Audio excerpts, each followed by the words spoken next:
suara-suara itu dia udah seperti biasa lagi, dia udah mau masak untuk dia sendiri, dia udah beli berasnya, udah pasang semua kompor. Cuman dia bilang dia mau beli pisau. Nah, saya bilang sama dia, nanti kalau kau beli pisau, siapa tahu ada suara-suara itu masih ada, nanti kau dengar-dengar jadi masalah nanti sama tetangga. Kompor juga jangan ya, nanti kalau ada. Puji Tuhan saudaraku, ya kita bersyukurlah kepada Tuhan, berdoa pun kami di tempat itu tidak pernah jadi masalah di tetangga. Waktu dia ada mungkin 2 kali ngamuk di tempat itu, dia ya suaranya dan dipukul-pukul ayo yang ada di tangannya dipukulin tembok itu, bukan orangnya. Tapi sekarang puji Tuhan saudaraku, hari Minggu itu kami bilang ikut ke gereja, ya ikutlah. Tanpa kami suruh, tanpa kami gimanain, dia udah beresin dirinya sendiri, dia udah turun ke bawah karena dia di atas ya. Dia bilang, aku kak udah siap, ayo. Jadi tadi pagi, kalau setiap pagi kan saya kasih serapannya entah apalah, ikutin nggak tahu nanti doa. Kayak aku malas kak, kata dia. Tapi oh enggak, jadi kita kan nggak mau maksa dia adalah kesadaran dia sendiri, jadi biar dia kemauannya dia menggerakkan sendirilah itu. Nah, kami belum beres berdua sama Grace saja baru selesai makan.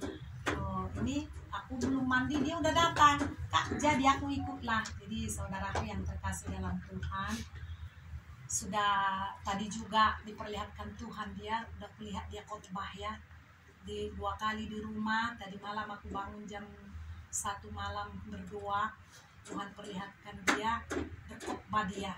Jadi saya bilang sama Tuhan, Tuhan jangan hanya di alam roh Tuhan, nyatakan dia di alam nyata, jadi hambamu, jadi pelayanmu. Jadi udah 3 kali dapat aku, tadi sekali di sini, 2 kali di rumah. Jadi saudaraku yang terkasih dalam Tuhan, dia nggak punya saudara, dia nggak punya siapa-siapa, hanya kitalah yang mendukung dia supaya dia nanti pulih seperti semula. Dan sekarang kalau kita ngomong, jangan lagi kamu kembali bertanya, ambilinlah semua uangmu itu, nanti kamu cari pekerjaan apalah. Jadi kita sekarang kalau ngomong apapun nggak ngamuk lagi, dia sudah tenang. Dia pokoknya mah yang aku paling kejutkan itu dia bisa cari makanannya sendiri. Dia ngomong, saya nggak mau tergantung ke kakak lagi lah, aku mau masak sendiri, aku mau ngambil sendiri, mau gimana sendiri, aku nggak mau lagi aku tergantung sama kakak. Nggak nyangka ya, belum ada satu bulan ya kita didik dia, sudah puji Tuhan udah seperti ini. Marilah kita saudaraku, tapi dia butuh pertolongan kita. Siapa yang bisalah membantu dia ya, yang bisa membantu dia, karena motornya diambil orang. Jadi motornya ini yang dia minta, hanya motornya ini yang dia minta pulang, supaya dia jangan menyusahkan orang lain mengantar-ngantar dia.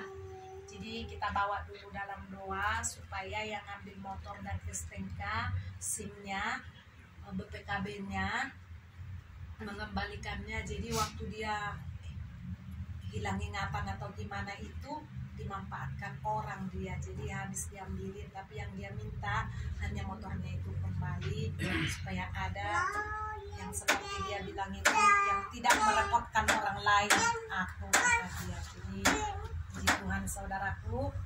Dan ada satu saudaraku yang terkasih di dalam Tuhan yang aku rindukan selama ini, buat raja ya, buat raja. Jadi entah kenapa Tuhan suruh aku puasa 100 hari buat raja ini, saya nggak ngerti pada saat itu. Jadi saya ini Ibu Elke bilang, kalau itu dari Tuhan, Ibu akan bisa jalankan, dan Ibu akan kuat, dan Ibu akan mampu jalanin Ibu, kata Ibu Elke sama aku. Jadi aku jalanin lah. Saudaraku yang terkasih dalam Tuhan, kita sebagai pendoa, bukan hanya kita, jangan sampai sempat dibilang orang, Yerusalemmu dulu, anak-anakmu dulu, keluargamu dulu. Jangan sampai sempat orang berkata seperti itu. Saya tidak tahu bahwa raja ini sudah sejauh itu perbuatannya. Dia banyak uangnya, banyak uang. Dia bisa kemana-mana ada uang.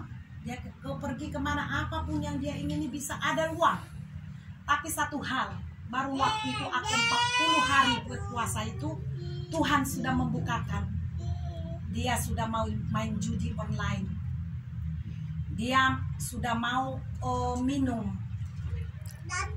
Tuhan luar biasa di dalam pelayananku secara pribadi, tidak membuat anak-anakku sampai jatuh dalam. Akhirnya waktu 40 hari itu terbongkarlah semua ini anak saya ini raja. Saya bilang sama Tuhan, apa maksudnya Tuhan? Tuhan suruh aku puasa untuk raja ini 100 hari. Nah, akhirnya Desember terbongkarlah saudaraku semua. Dia udah bisa main judi online, yang minum tadi. Dia punya toko saudaraku bukan 100 juta M. Punya karyawan 5. Dia tidak pernah lagi di toko ini. Dia udah pergi-pergi kemana-mana. Pagi udah keluyuran. Tapi abangnya ini nggak berani kasih tahu. Nggak pernah dia kasih tahu apa dia. Kalau kita bilang nggak baik kok. Ada pendapatnya mereka. Kalau kita nanti kasih tahu, dia mereka itu panggil saya Nantulang. Kalau kita kasih tahu nanti sama Nantulang, Nantulang sakit. Biarin aja dulu. Tapi Tuhan kita luar biasa saudara. Bongkar semua, dia pulang ke Bandung. Dia bilang gini, mama aku mau pulang ke Bandung. Banyak duit di Cirebon tapi tidak ada ketenangan. Puji Tuhan saudaraku, saya bilang sama dia, kamu sudah dewasa. Keputusan ada di tanganmu, bukan dia tangan mama. Tapi membuat dia seperti ini karena diputuskan cewek. Jadi kalau laki-laki mungkin diputuskan cewek ini putus asa lah, dia malu, bercampur baur lah di situ. Akhirnya terbongkar lah ini semua ceritanya ini. Kamu kenapa mang sampai melakukan itu semua? Gak ada artinya baik.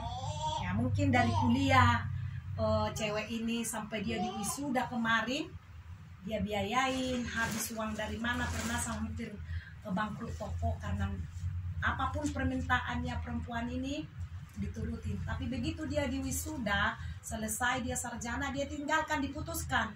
Sebegitu sayangnya dia sama si perempuan ini. Tapi saya bilang gini, sebelum ketahuan diputuskan ini, ya inilah kita pendoa, apapun yang terjadi di dalam anak kita pasti akan dikasih Tuhan. Saya bilang sama si raja ini, kamu sudah dihianatin itu cewek. Tapi dia bilang, mama make tahu-tahu aja, sok pintar aja. Oh ya udah. Tahu-tahu udah dihianati dia, diputuskanlah dia karena ada laki-laki ini. Nah, setelah itu saya bilang lagi sama dia, itu cewek udah ditinggalkan laki-laki itu. Dari mana mama tahu sok tahu-tahuan?